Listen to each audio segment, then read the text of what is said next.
Bonjour à toi, cher ami qui nous regarde. Alors on ne se connaît pas, nous sommes faits du même bois, et pourtant nous sommes forcément différents, mais qu'à cela ne tienne, et si on essayait de se comprendre? Apprendre à se connaître soi-même et ne pas se braquer face à la différence, dans l'énergie du vivre ensemble, c'est aujourd'hui un enjeu crucial pour la paix dans le monde. Bon alors jusque-là on est dans le discours classique, certains diront que c'est un petit peu facile à dire et ils auront raison. Qu'en est-il dans la réalité? Eh bien on a décidé de donner la parole à des citoyens étonnants qu'on n'a pas l'habitude d'entendre, des ados et des enfants. Tous représentent une partie importante du monde dans lequel on vit, de plus en plus complexe, et de ce qu'il sera demain. Et si, pour une fois, c'était les enfants qui éduquaient leurs parents, Télévision du Monde a parcouru pendant des mois la Wallonie et Bruxelles, histoire de recueillir les témoignages de ces jeunes de notre communauté, d'origine belge et étrangère. Alors on leur a demandé comment vivent-ils leurs différences d'origine, de culture, d'éducation, comment vivent-ils aussi la différence de l'autre, et puis ce qu'ils pensent de ce vivre ensemble dont on parle tant. Il y en a deux qui sont les plus grands de la classe, mais ils n'ont pas la même taille, ils n'ont pas la même âge. On peut être différente la forme, on peut être différent de la couleur de peau, de religion. Nos envies sont différentes,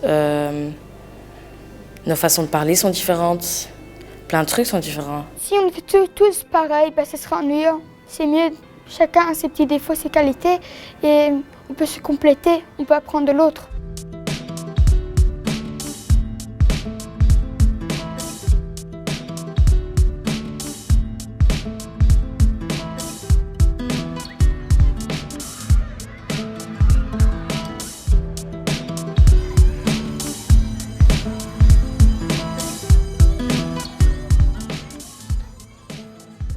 Aïssatou, elle est noire, c'est moi rose.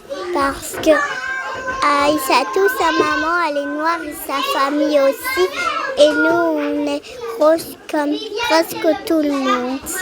Ma copine, elle a des jaunes cheveux et moi, j'ai des bruns cheveux. Même si on a ça, on est copains et on aime bien, nous deux, les cheveux qu'on a. Il y a le physique et le mental.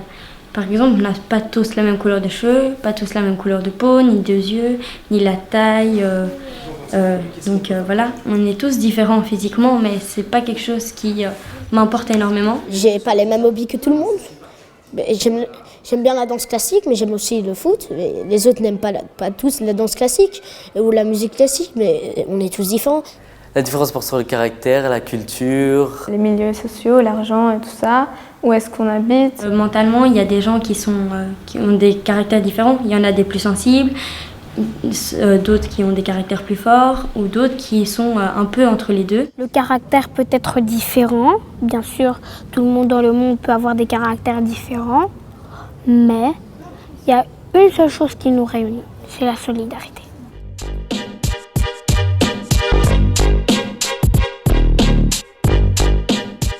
On forge chacun son opinion en fonction de ce qui nous entoure, de notre famille. L'éducation aussi peut être une grosse différence. Il y a des quartiers plus chics, quartiers moins chics. Et on n'en peut rien, on est où on est, mais il faut faire avec et il faut s'adapter au monde, quoi. Ça dépend de plein de trucs d'être différent. On est différent si je suis une fille ou un garçon, il y a déjà une différence.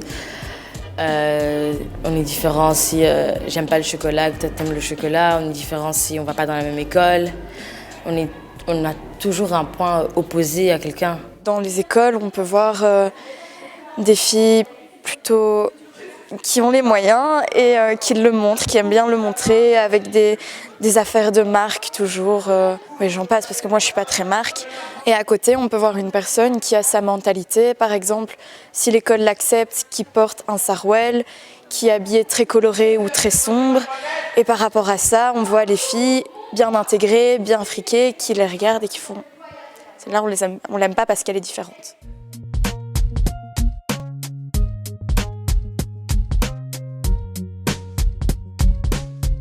Quand j'étais gosse, on m'a beaucoup discriminé sur mon poids, surtout en fait.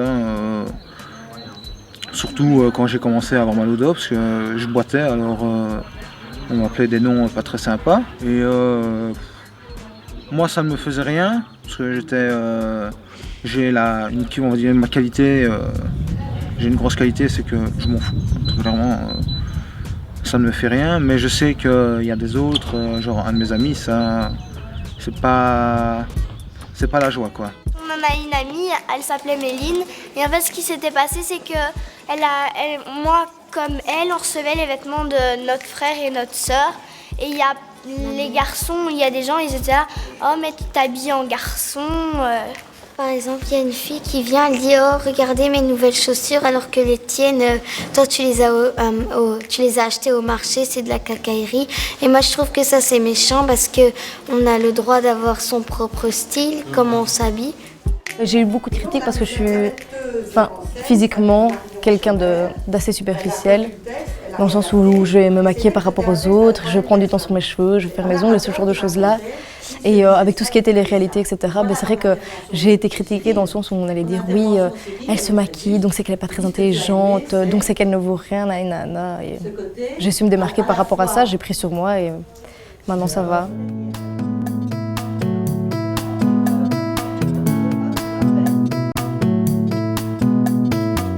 Différence déjà au niveau de la compréhension, de l'intelligence, il y a les niveaux et on doit se mettre au niveau de tout le monde. Il faut accepter que les autres ont plus facile ou plus difficile et il faut essayer de suivre. Maintenant, c'est vrai que ça se voit ici, on est quand même tous différents, quoi, et ça enrichit la classe, je trouve.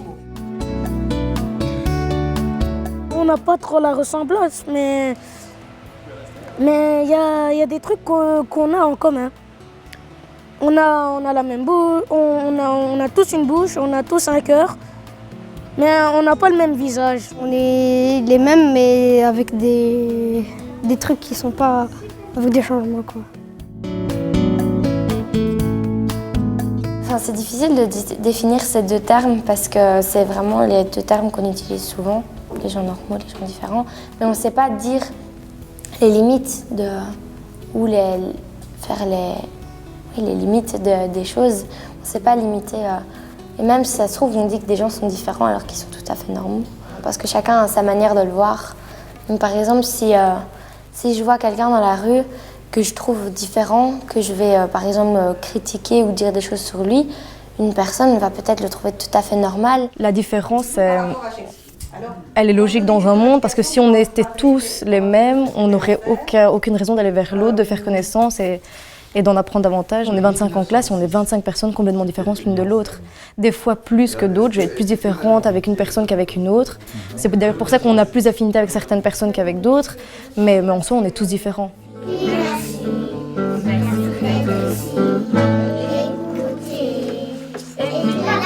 J'ai une copine très différente de moi, mais elle a les cheveux couleur différentes que moi, elle a pas exactement les mêmes goûts que moi. Les Grecs, moi je suis belgo-française, c'est pas du tout les mêmes. Mais bon, entre copines, moi, c'est pas forcément les pays qui m'intéressent, c'est pas les couleurs de cheveux, mais c'est quand elle est gentille. Si elle serait méchante avec moi, je dirais tout le temps non, mais si elle serait gentille, elle serait bien.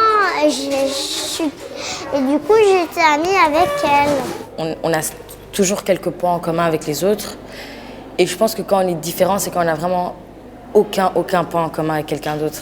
Par exemple, si je ne connais pas qu'une personne et qu'on apprend à se découvrir et que j'ai aucun point en commun avec elle, je veux dire elle est différente de moi parce qu'il n'y a rien qui nous relie, entre guillemets.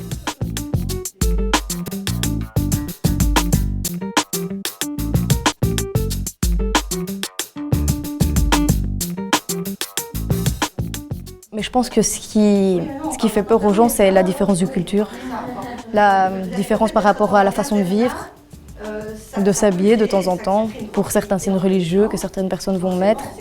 Ça, c'est des différences qui créent des conflits parce que c'est plus difficile à accepter, c'est plus difficile à comprendre.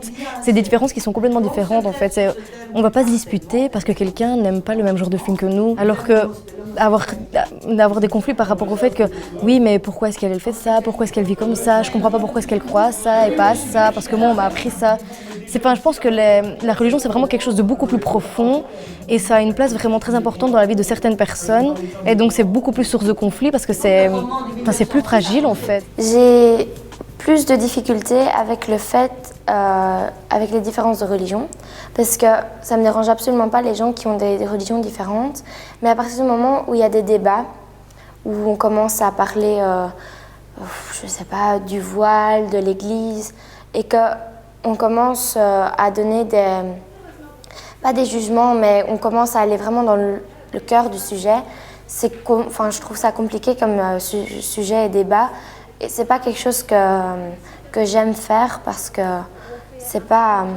c'est compliqué de parler, par exemple, à des gens qui ont une religion différente de la nôtre. Que ce soit dans la société de tous les jours, mais aussi dans les écoles, il y a beaucoup d'homophobie. Les personnes qui sont gays, ils le vivent très mal tous les jours de leur vie. Et justement, ils sont jugés à cause de leur différence. C'est souvent dû à la religion, à la culture, parce qu'elles n'ont pas été éduquées de la même manière. Donc pour elles, elles trouvent ça bizarre et pas normal. Et donc du coup, ça crée des conflits parce que du coup, elles ne les aiment pas, elles se mettent des barrières et ne cherchent pas à découvrir la personne en tant qu'elle-même, mais elles voient juste la personne gay. Quand on regarde, il y a plein de problèmes en fait qui font que ce pays ne veut pas que d'autres gens de tel pays viennent. Par exemple, là, on regarde en Amérique Trump qui veut pas que les musulmans rentrent dans son truc. C'est clairement un truc qui montre comme quoi, non, il veut pas qu'on se mélange. Il ne veut pas que les Américains fréquentent des musulmans. Alors qu'un musulman, il peut être sous n'importe quelle apparence. Il peut être blanc, noir, enfin, il y a plein d'apparences. Et lui, comment il va savoir déjà que lui, tel est musulman, tel est musulman. C'est un exemple, mais il y en a encore plein d'autres. Quand on regarde plus haut, ils essayent vraiment de nous trier, pas par nos caractères, vu qu'ils ne nous connaissent pas, mais bien parce qu'on est musulman, parce qu'on est bouddhiste, parce qu'on est juif, parce qu'on est chrétien. Bien sûr, ça me fait réagir, vu que moi-même je suis musulman, et on va dire que c'est un des plus gros problèmes pour le moment. On trouve qu'ils sont beaucoup différents, et donc parfois on les critique et tout ça, mais pour eux c'est fort compliqué, alors que pour nous, c'est plus facile. On dit souvent que tout le monde part de zéro, mais la vérité c'est que pas trop, quoi.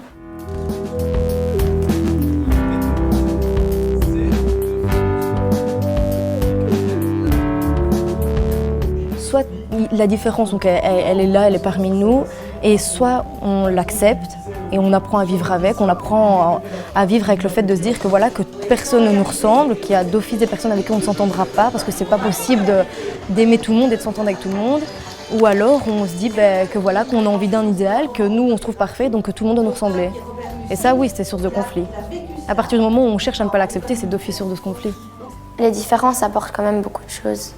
Parce que, par exemple, de pays en pays, il y a beaucoup de différences, mais il y a des différences qui ont apporté de nouvelles choses dans d'autres pays. On va voir chez les autres une différence qu'on va aimer, on va la recopier et tout ça. Et les différences sont importantes. Si tout le monde était pareil, on s'ennuierait, il n'y aurait aucun point à discuter. Si tout le monde avait la même vie, les mêmes vêtements, tout ça, de quoi on parlerait? Enfin, je sais pas. Ou qu'est-ce qu'on ferait? On s'ennuierait. Et pourtant, on rejette quand même la personne qui est différente, souvent. Ouais, c'est... je sais pas.